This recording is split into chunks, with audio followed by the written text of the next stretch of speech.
zaczynałaś. Witajcie w najnowszym vlogu na moim kanale. Jesteśmy z moją siostrą w Gamcheon. Była tu w Korei już 2 razy, a to dopiero pierwszy raz, kiedy zdecydowała się przyjechać do Gamcheon. Pewnie dlatego, że już większość w Busan zobaczyła. Tak pomyślałam, że jak my sobie tutaj spacerujemy, bo zaszłyśmy w jakieś dziwne miejsce, jak to my często mamy w pomysłach, to pomyślałam, że może zróbmy to Q&A. Nie ma za dużo pytań, to przy okazji zobaczymy Gamcheon i odpowiemy na parę waszych pytań. Ja właśnie idę je szukać w waszych komentarzach i będziemy słyszeć się za sekundkę. To może zaczniemy od takich podstaw. Patrycja, może przedstaw się, jak masz na imię, co robisz teraz w Korei, który to już jest raz, kiedy przyjechałaś tutaj. No takie podstawowe pytanie. Ja to wiem, ty to wiesz, ale moi subskrybenci tego nie wiedzą. 저는 Patrycja입니다.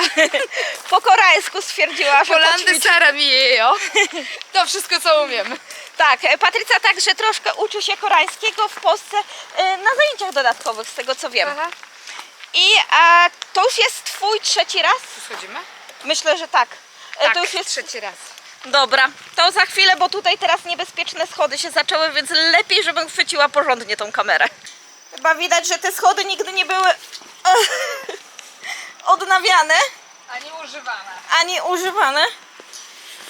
Mało kto z nich tutaj użył. Są śmieci.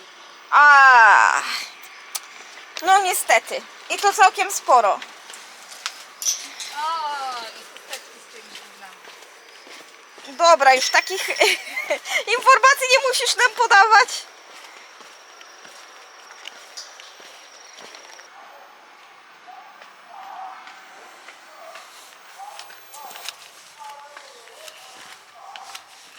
W szpilkach nie dasz rady tędy iść. No nie.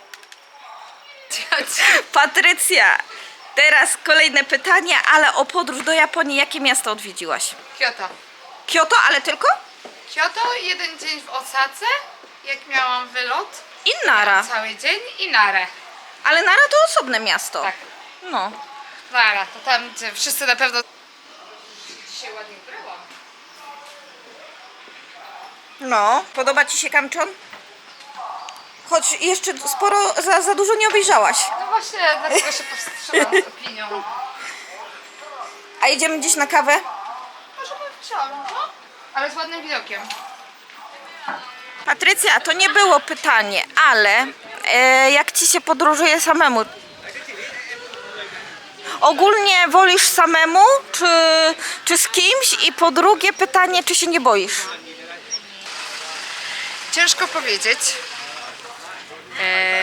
Ponieważ jeżeli podróżujesz samemu, jednak musisz się bardziej do tej wyprawy przygotować. Musisz sobie sama wszystko zaplanować i raczej nie możesz sobie stawiać, a jakoś to będzie, nie? Zwłaszcza, że jeżeli samemu się bardziej stresujesz i tak dalej, więc wszystko ale muszę przyznać, że podobało mi się trochę. No bo to jest jednak to, że tak jak mówiłaś, że robisz to co chcesz, nikt nie ma zażaleń. Dokładnie, dokładnie, że zwłaszcza jak byłam w tej Japonii, że no jakby dzień podporządkowałam sobie samej.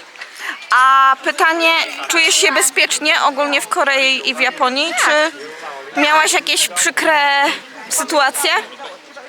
Czyli widzicie, raczej podróżowanie po Korei i Japonii jest bezpieczne, ale oczywiście trzeba jak zawsze zachować rozwagę. Nawyki są, ja dalej nie jestem w stanie zostawić gdzieś tam torebki i se pójść, jak ludzie wczoraj na przykład telefony sobie zostawiali, gdzieś tam szli na ten space walk i byli pewni, że wrócą do tego telefonu. No ja nie przełamię się, za długo żyję w Polsce, żeby się Właśnie. przełamać. I zobaczmy sobie widok przy okazji na całe miasto, na całą dzielnicę. Ciekawy pomysł. No nie mój totalnie styl, więc ja chyba nie zdobyłabym się na to. No. W Gyeongju na tym koncercie hip-hopowym. No,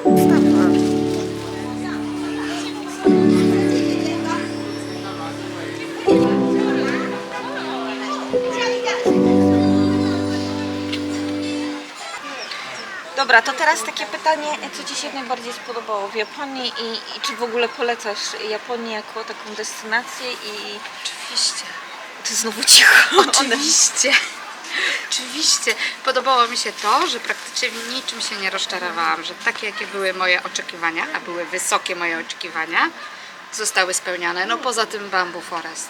No tak, bo No byłaś... to tak, wszędzie polecają, że jesteś w Kyoto, musisz odwiedzić ten las bambusowy, a to po prostu, tak jak mówiłam, drugi festiwal, na którym byliśmy, nie, trzeci festiwal, szliśmy przez taki mały zaganik bambusowy, to był o niebo lepszy niż ten Bamboo Forest w Kyoto. Ten trzeci festiwal na pewno jeszcze będzie u mnie na kanale. Aha. Muszę je zmontować, więc na spokojnie albo pójdzie przed tym Q&A, albo po tym Q&A. Jedno z To jest dwóch. ten Bamboo Forest. I jest Tak. lepszy niż w Kyoto, więc nie warto było się telepać tam. Ale tak to wszystko, to co się spodziewałam, było fajnie, było ciepło, ludzie mili, chociaż czasami za mili się człowiek tak zastanawiał, czy przypadkiem. Znaczy, no to jest zawsze pytanie dla nas. My nigdy się tacy small talków nie uprawiamy, nie jesteśmy aż tak Polacy jako Polacy w taki sposób bardzo otwarci. No ta uprzejmość to dla nas było, dla mnie przynajmniej, była taka bardzo wyegzaltowana uprzejmość. Zgadza się. Patrycja nie mówi do kamery, wybaczcie jej, ale ona nie jest przyzwyczajona do mówienia do kamery, więc się nie zdziwcie, że nie patrzy. Ale to jest właśnie to, że jak ktoś już jest nauczony życia z kamerą, to... Chociaż mi też ucieka bardzo wiele Ja wzrok. podziwiam widoki, po prostu mamy ładny widok na Gamcheon Village. Właśnie. Jedzenie. Koreańskie czy japońskie? Japońskie. Nie jest pikantne.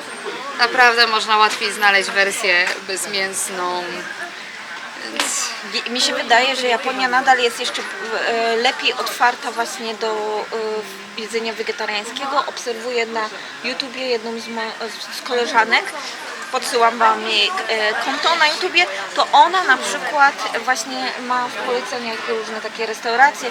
Ona znajduje jedzenie w internecie na spokojnie wegetariańskie, więc naprawdę z tego co kojarzę, to tak, w Japonii jednak są bardziej otwarci do japońskiego jedzenia. My też często chodzimy do japońskich restauracji, dlatego że mamy Eliasza jednak, który pikantnych rzeczy nie może jeść, a w japońskiej restauracji właśnie nie zdarza się tak często, takich wtop. no, zdecydowanie. Które z tych trzech miast, w których byłaś, najbardziej polecasz? Jeżeli ktoś by miał wybrać Kyoto, Osaka albo Nara. Zdecydowanie Kyoto. Osaka jest bardzo takim, bardziej chyba współczesnym miastem. Tam masz ten jeden pałac, a tak to ulice ładnie oświetlone nocą. To znaczy ja nie szłam tam nocą, domyślam się, że bo to był tylko dzień, w którym miałam wylot, więc ładnie oświetlone, tak dalej. Te neony, miejsce na piwko, można sobie pójść, no ale jeśli chodzi o taki spacer, to naprawdę Kyoto, tam jest co robić. No właśnie, bo Kyoto to też jest, tutaj trzeba powiedzieć też o preferencjach danych osób, bo Patrycja bardzo lubi na przykład poczytać o historii, zatrzymuje się przy każdym napisie, który znajdzie po drodze. Tak, Patrycja. Tylko przy tych, które były po angielsku. Tak, a właśnie, a jak angielski? Jak w ogóle komunikacja? Nie tak było źle, jak to przedstawiają wszyscy, że jednak no spokojnie. Plusem jest dużym to, że tam działa Google Maps. Wszystkie opcje, jakie mogą działać, to tam działają i spokojnie można sobie zaplanować transport, wszystko. Mało kiedy musiałam się o coś pytać, jeśli by było chodziło o samą komunikację i tak dalej, nie? Więc, a jeśli to też były napisy w angielskim, przygotowane Namigowo. wszystko. A nawet i namigowo, że tędy pokazywałam bilet, to powiedział, gdzie mam się kierować. Jeszcze fajne było to, że chyba wiedzieli, z czym obcokrajowcy mają problem i na przykład mieli takie wydrukowane kartki ze zdjęciem napisane po angielsku i na przykład tu nie jeździmy rowerem, tędy do Kyoto, coś tam i tak dalej, nie? Więc Właśnie, kiedyś była niedawno temu afera, bardzo sporo na TikToku to było, ale także na YouTubie o tym, że Kyoto się troszkę zamyka od obcokrajowców. Czy to zauważasz? Nie. Że ogólnie niektóre uliczki są pozamykane, że nie można wchodzić? Nie. To może jeszcze nie zwiedziłaś tych właśnie, ale słyszałam, że pozamykali To znaczy ja niektóre nie zwiedzałam pod kątem gejszy, chodzenie tam i tak dalej, nawet nie wiem gdzie to by było. Ale jako tako to żadnego problemu nie było. Ile byłaś? 4 dni. 4 dni i to jest wystarczająco na Kyoto, Osakę i no bo to całkiem sporo jest na te tylko 3 miasta, to całkiem sporo czasu. Nie, no, nie czułam też ciśnienia, że wszystko trzeba zwrócić, bo na pewno tam wrócę. Zwiedzić, bo na pewno tam wrócę, więc... No ale tak jakby osoba tylko leciała na... Jeżeli 2 dni na Kyoto przy dobrej organizacji, to tak. Tylko, że ja naprawdę intensywnie zwiedzałam od rana do późnego wieczora. No tak, bo jak jest, właśnie to jest też plus, jak jest się samemu, to wtedy już się tak jakoś tak potrafi się zepnąć. I nie trzeba na kogoś czekać, nie trzeba robi się to, co się chce i co się podoba. Ja też nie jestem osobą, która musi regularnie jeść, dużo jeść, restauracje i tak dalej. Ja sobie rano gdzieś tam te onigiri kupiłam, do tego kawka, chodziłam, zwiedzałam wieczorem i nie chodziłam głodna, więc mnie to całkowicie, albo gdzieś tam często mają też te takie, no nie, street foody, no jakieś tam właśnie miejsca, gdzie możesz kupić jakąś taką przekąskę i spróbować sobie, więc... Na ramenie nie byłaś, nie jesteś fanką. Nie. Ale sushi jadłaś. Ale warzywne. Warzywne, widzicie, nawet warzywne sushi możecie Wegetariańskie. znaleźć, więc super.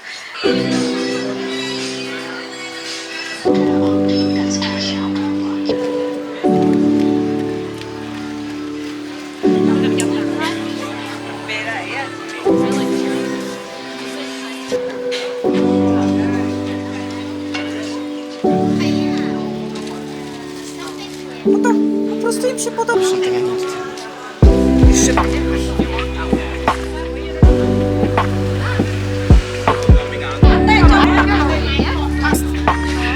Tak jak mówiłam, dużo pytań nie było i ostatnie z zadanych przez Was, czy masz kanał na YouTubie?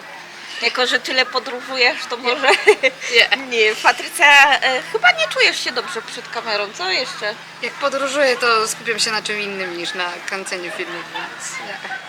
No, kiedyś tam mówiłaś, że zrobisz parę filmików, czy bym Ci nie mogła zmontować? Pamiętasz? Aha, to takie krótkie shorty, to miało być bardziej takie nostalgiczne ze znajomymi, jak mieliśmy wyprawy do muzyczki jakiejś. Ale to...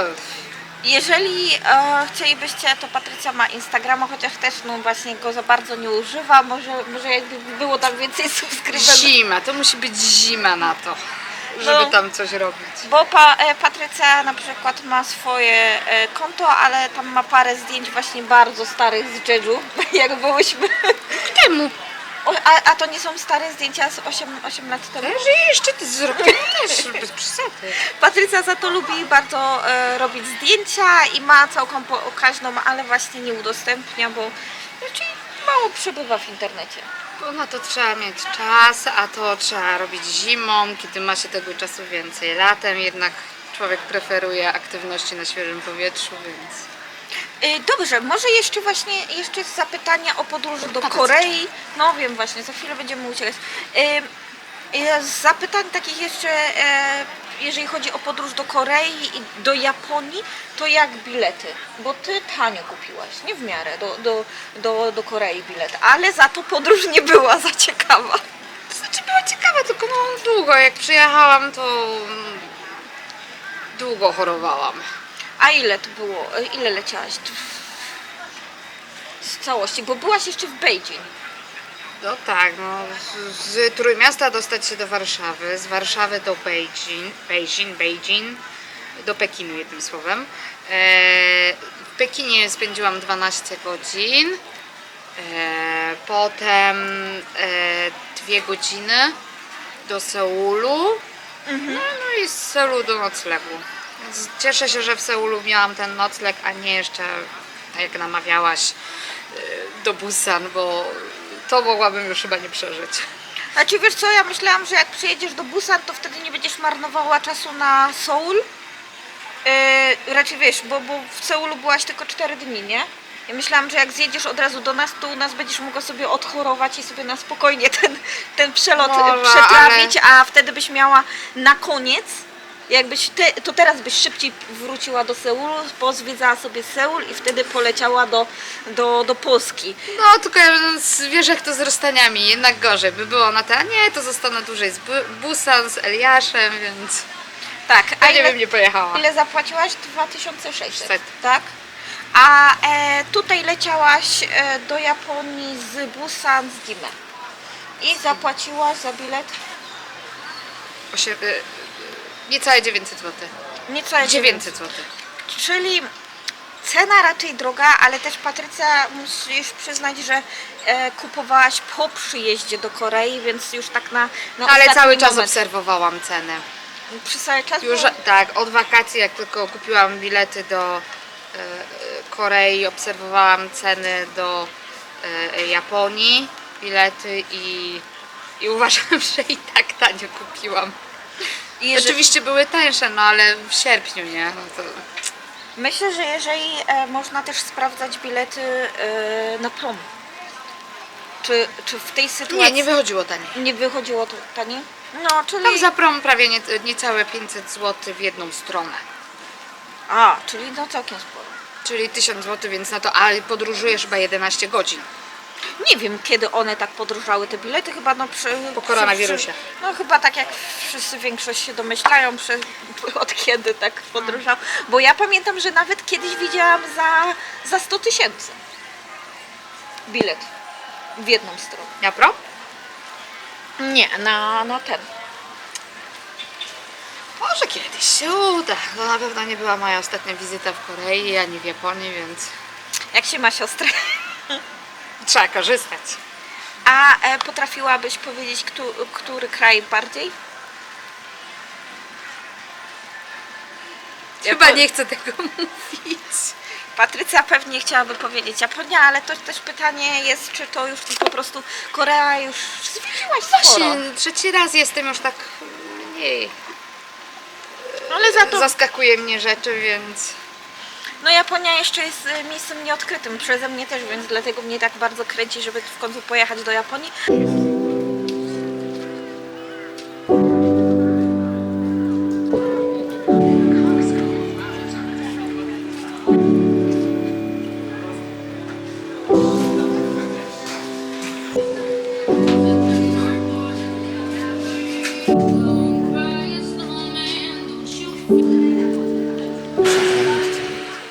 Alicja też pewnie będzie chciała, więc No jeszcze moja druga siostra pewnie przyleci może za rok, jak jej się uda. Dobrze, i tym akcentem chciałabym Wam... weźmiemy mamę i będzie Eliasza pilnowała. Też jest racja. Mama, słyszysz? A my będziemy zwiedzać. Przyjedziesz, zaopiekujesz się Eliaszem, a do tego czasu dziękuję Wam bardzo. To już jest koniec tego filmiku. Zapraszam do polajkowania, subskrypcji kanału i będziemy się widzieć kolejnym razem. Pa!